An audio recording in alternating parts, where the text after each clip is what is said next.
جب میں اس کی بارگاہ میں عرض کروں گا نا مالک بڑے دروازوں پہ گیا ہوں کوئی نہیں میری سنتا، بڑے درد کے ساتھ میں نے کہا ہے پر فریاد کو کوئی نہیں پہنچا، اے اللہ تو ہی میرا رب ہے، پھر تجھے نہ کہوں تو کس کی بارگاہ میں جا کے کہوں؟ میں بیمار ہوں اور شفاؤں کے لیے ترس گیا ہوں، میں مقروض ہوں اور جان چھڑانے کے لیے ترس گیا ہوں، میں کمزور ہوں اور سعادت پانے کو ترس گیا ہوں،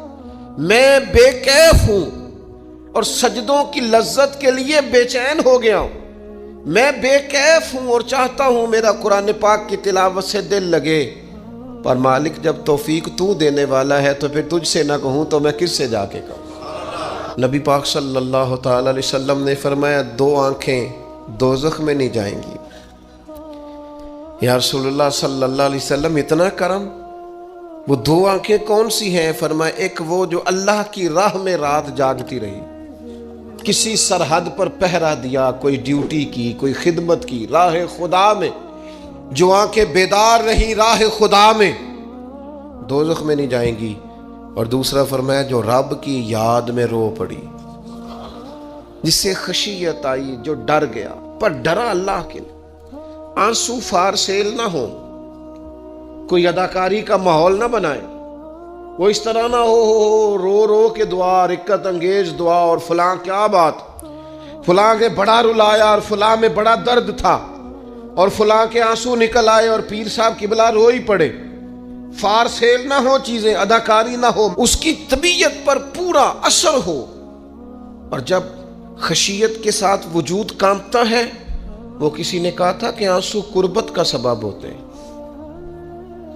جب آپ کی روح کسی کی روح سے ملتی ہے تب آنسو نکلتے ہیں۔ جب تو اللہ سے پورا جڑ جاتا ہے نا،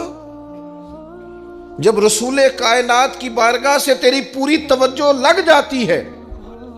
پھر آنسو بن کر دل تے پار پوے جس ویلے ادو پار بناون اکھیاں،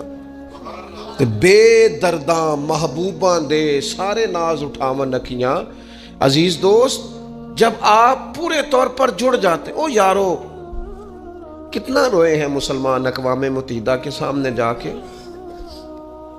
کتنی قراردادیں پیش کی تم نے سلامتی کونسل میں، حتیٰ کہ مسلمانوں کے جو امیر ملک تھے ان کی تنظیمیں بنی، کوئی مسلمانوں کی داد رسی کو نہیں پہنچا۔ میری کو بہت لمبی عمر تو نہیں ہے، پر میں نے برما میں مسلمانوں کے کٹتے ہوئے حالات دیکھے، خبریں آئیں، ہم نے دیکھی، کٹتے اور سسکتے مسلمان ہم نے دیکھے، ہم نے دیکھا